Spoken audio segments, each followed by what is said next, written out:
Welcome to the Deep Dive. We sift through stacks of info to bring you the insights that matter. Today we're journeying into the cosmos with Pixar's 2025 film, Elio. We've gathered a whole range of critical reactions, everything from rave reviews, some more nuanced takes, and yeah, even some pretty tough critiques. So our mission is to unpack what makes Elio work, where it really hits its stride, and maybe where it stumbles a bit. Exactly, and we're looking at Elio through that lens it's often described with an intergalactic existential adventure about loneliness. Yeah. Quite a pitch.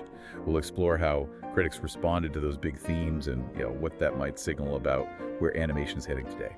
Okay, so let's kick things off with the highlights. What critics really loved about Elio? Where did it just absolutely shine? We saw lots of praise. The San Francisco Chronicle, for instance, loved its sort of nostalgic 80s vibe, the rich visuals, the emotion. They said Elio connects audiences of all ages.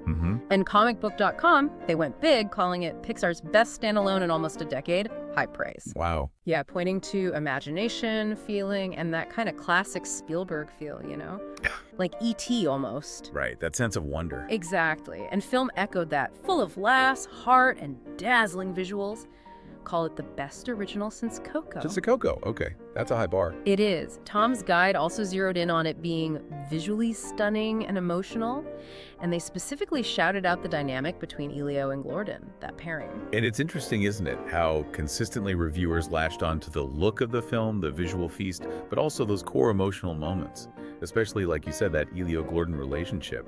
It feels like Pixar's classic strength, creating these really heartfelt bonds between unlikely characters, still works. It's the film's emotional nucleus for a lot of people. Right. But as you'd expect, it wasn't all sunshine and stardust. Some critics definitely saw, well, both highs and lows. Take Roger Ebert. The review there called it predictable yet tender. So acknowledging those familiar Pixar story beats, maybe, but still finding value, especially in the climax. Predictable but tender. Then you have B-Bomb. The animation gave it a 6.5 out of 10, but felt the story itself, the narrative, was kind of flat. Flat. Yeah, and that the big emotional moment felt a bit too simple. Filmbook.com also picked up on this, noting a heartfelt core but calling the ending conventional and even such a letdown. A letdown. Ouch. So the ending didn't quite land for them. Seems like it, and publications like Polygon started asking, does Elio really take enough creative risks? Even for an original story, does it push the boat out? That's a recurring theme with Pixar sometimes, isn't it? The risk factor. It seems so. Nerdist described it as a good, heartfelt trip, but definitely stopped short of putting it up there with the all-time classic. Good, but not great territory. Exactly. And Screen Daily, they agreed the visuals were stunning, but felt the emotional and comedic parts didn't quite mix together as seamlessly as in Pixar's absolute best work. Okay, so if we sort of zoom out and look at the bigger picture, you start to see this thread, right? Even the reviews that were generally positive started hinting at this. Familiarity. Maybe a sense that the plot didn't build enough suspense, what some called a lack of structural tension. It suggests Elio might be playing it a bit safe, perhaps, relying on those tried and tested, familiar Pixar mechanics instead of really forging something entirely new. And that predictability, that perceived lack of tension, seems to be where things really tipped for some reviewers. The ones who felt Elio kind of missed the mark. Danny Minton at Your Conroe News, for example, was pretty blunt, formulaic and uninspired. Said it was fine, entertaining for kids, but ultimately mediocre for adults. Gave it a C+. What's the plus off? The South China Morning Post called it a rare misfire. They felt it just didn't have that emotional punch you'd expect from something drawing inspiration from, say, E.T. Lacking the depth. Yeah.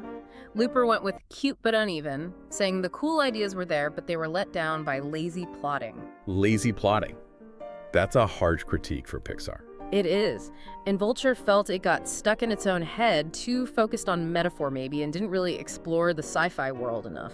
Interesting. Too metaphorical, not enough actual sci-fi exploration. Right, and the rap made a similar point. It celebrates being different, the weird kids, but maybe only on a surface, allegorical level.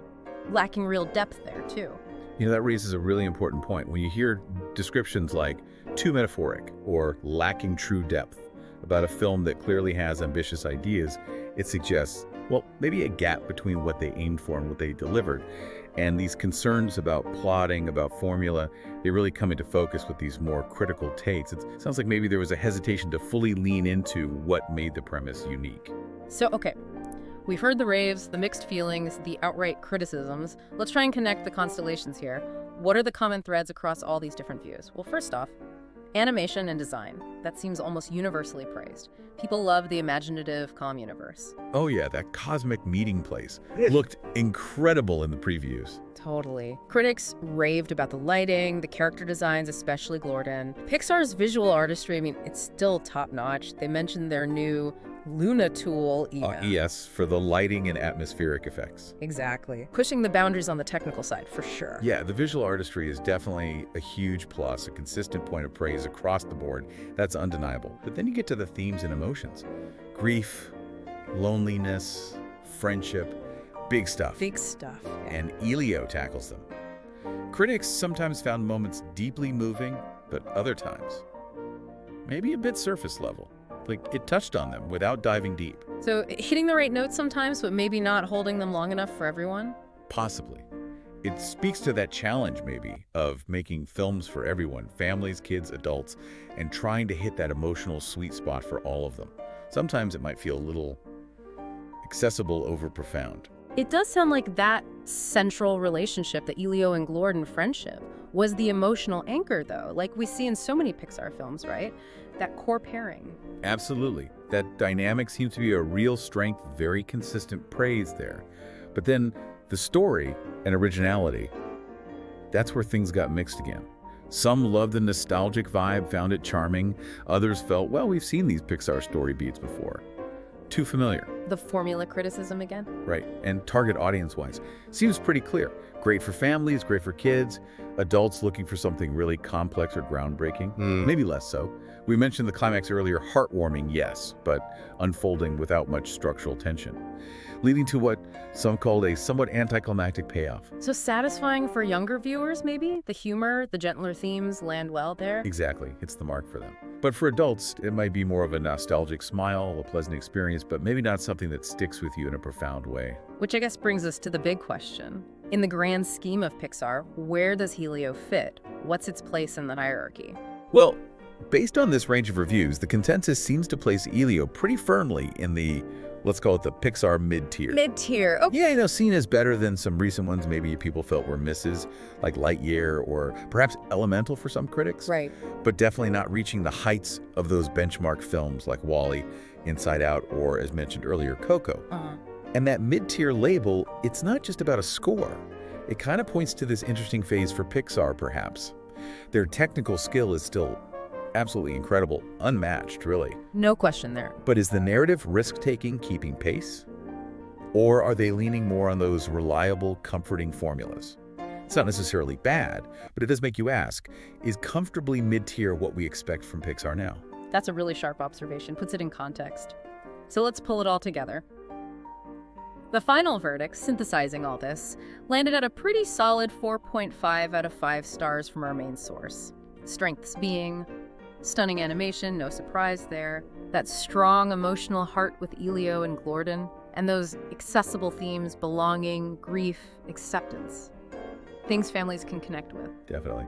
And the weaknesses noted were, as we discussed, that predictable story arc, maybe some underdeveloped conflict, not enough stakes, and not fully exploring its own cool sci-fi world.